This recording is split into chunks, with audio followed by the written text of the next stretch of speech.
right now, and it's all because of the Democrats. The Democrats are causing the loss of a lot of jobs with their, it's a shutdown. It's their shutdown, not our shutdown. It's their shutdown. What agencies? And I hope everybody likes what's the Presidential Walk of Fame. You know that? Have you seen it's beautiful, isn't it? Presidential Walk of Fame. Thank you very much. Again, congratulations to the Navy. They did a great job today. Thank you very much. What agencies? So just in case anybody had any doubts, Donald Trump continues to publicly panic over the high-stakes government shutdown that he initiated. And the preliminary polling on this is atrocious for Trump and the Republicans, that according to these polls, the American people blame Trump and the Republicans much more than the Democrats. And so as you saw in that clip, Trump is desperately, frantically trying to pin the blame on the Democrats without substantiating as to how they're responsible. It's just they are. He's perfect and they're to blame. And then he tries to change the subject to the Presidential Hall of Fame. Like, he's so uncomfortable, he's so visibly insecure about this particular topic because he knows the polling on it, that he tries to dangle some car keys in front of reporters and get them to talk about literally anything else. Then he walks away. And it's, again, Donald Trump has a tell. When he is eager to get the hell away from the press, that's how you know he knows on some deep level he's deeply screwed. And we have to talk about that. But before we do, if you end up liking this video and you want to support the channel, please be sure to hit the like, subscribe, and alert bells before you go. All right, friends. So I did a video earlier today about Donald Trump's disastrous speech in front of naval cadets for the 250th anniversary of the Navy. Well, when he went back to the White House, Trump was confronted by reporters. And again, this is a guy who has very rarely meets a camera or microphone that he doesn't want to stand in front of for 3 hours and just, rant and rave and, ramble incoherently one syllable to the next just to have the attention. Well, again, the polling is taking its toll with respect to the shutdown. It's not going well for Trump, at least so far. That's not to say that Democrats can't possibly screw it up in the future. We'll get to that. But I want to show you some clips from Trump's conversation with reporters. Some of it actually turned to foreign policy. And then at the end, the last clip I'm going to show you is another question about the shutdown, and then we'll look into some recent polling about it. So here's another clip of Trump. Again, the rebels in DRC, Democratic Republic of the Congo, they continue to kill in Congo? Yeah, they continue Well, we're looking into that. We've heard that. What about the ceasefire? We're going to look at that, yeah.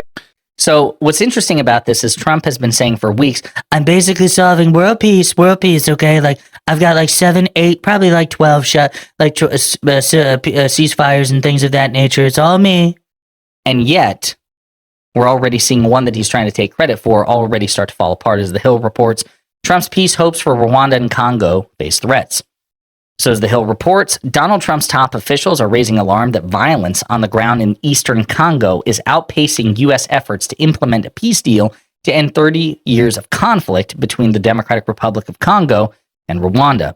The warnings from Trump's top officials counter the president's repeated claims that he has ended, quote, unendable wars. Trump's special advisor for Africa, Masad Boulos, who is also father-in-law to the president's daughter, Tiffany,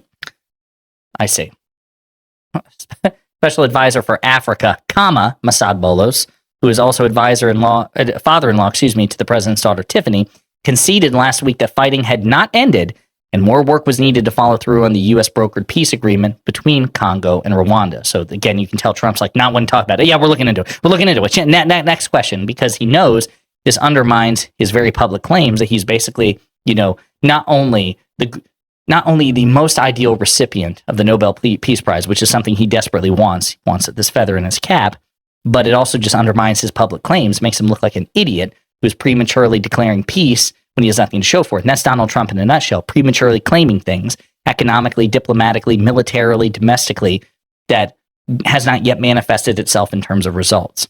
So we'll see what happens there. Hopefully there is an enduring peace and ceasefire, but right now, Trump is being undermined by the facts, and it's pretty embarrassing. Here's another clip. There was an attack yesterday night in the Caribbean. Could you give more details about that? My people will give you those details. So as you know, Donald Trump has sent the military, specifically the Navy, into the Caribbean off the coast of Venezuela.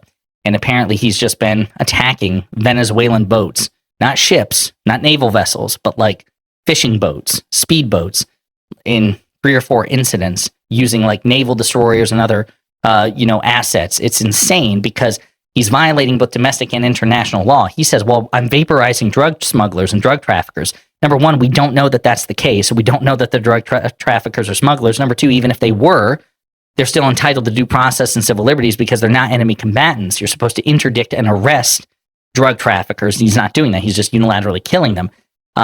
It's insane. And it could potentially escalate into some sort of like military invasion of Venezuela because Trump has beef with Maduro. But again, it's very concerning that he doesn't seem to know what the hell is going on. And when he says, my people will give you those details, they have been surprisingly, I shouldn't say surprisingly, they have been consistently unwilling to give extraordinary details, including corroboration of their claim that, yeah, we kill drug traffickers and smugglers. Again, it'd still be illegal and wrong for you to do that, especially if you're not doing it in self-defense. But also, you haven't proven that those people are whom you claim they are, which is another big friggin' problem. But I digress. One more clip. Mr. President, will the administration begin firing federal employees during this government shutdown? That's taking place right now, and it's all because of the Democrats. So again, Trump says, listen, it's all because of the Democrats, right? Okay, this is what I really want to emphasize here. Axios has a good little workup of this. Trump faces more shutdown blame, but Americans remain divided, because of course they are. This is the United States. In 2025, we're divided about everything. More Americans disapprove of how Republicans and Donald Trump are handling the government shutdown than disapprove of congressional Democrats, but no one appears to be sailing smoothly in a new poll released Sunday. The government shutdown has prompted an avalanche of finger-pointing and social media trolling.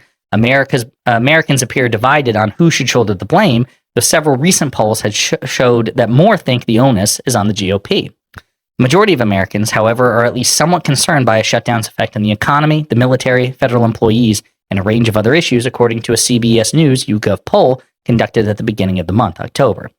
39% of Americans blame Trump and Republicans in Congress for the shutdown, compared to 30% who blame Democrats. So that's a substantial difference.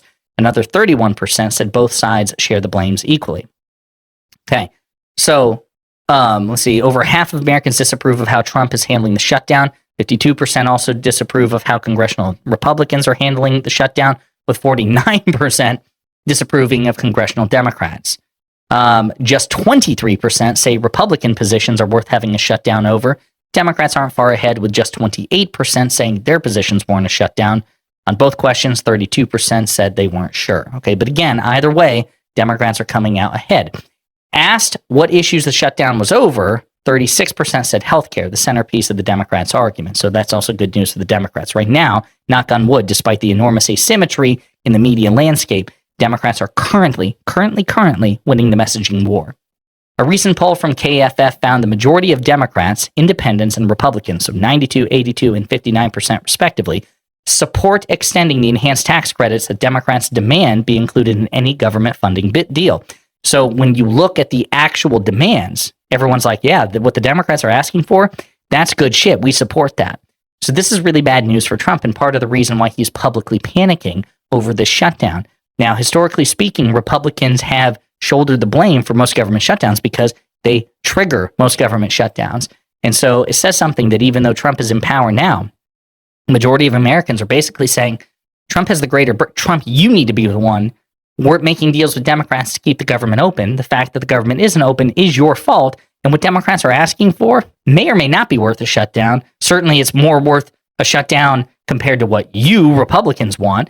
But either way, what they're asking for, the majority of Americans, the overwhelming majority of Americans, including independents, because remember, the MAGA coalition isn't comprised simply of MAGA and Republicans. They needed independents to get back into power. And a supermajority, 82% of independents like, yep, no, the Democrats are right about this. What they're asking for is reasonable. We support it. Get it done. So we'll see what happens. But so far, it's not been good for Trump. In the meantime, let me know what you think in the comments.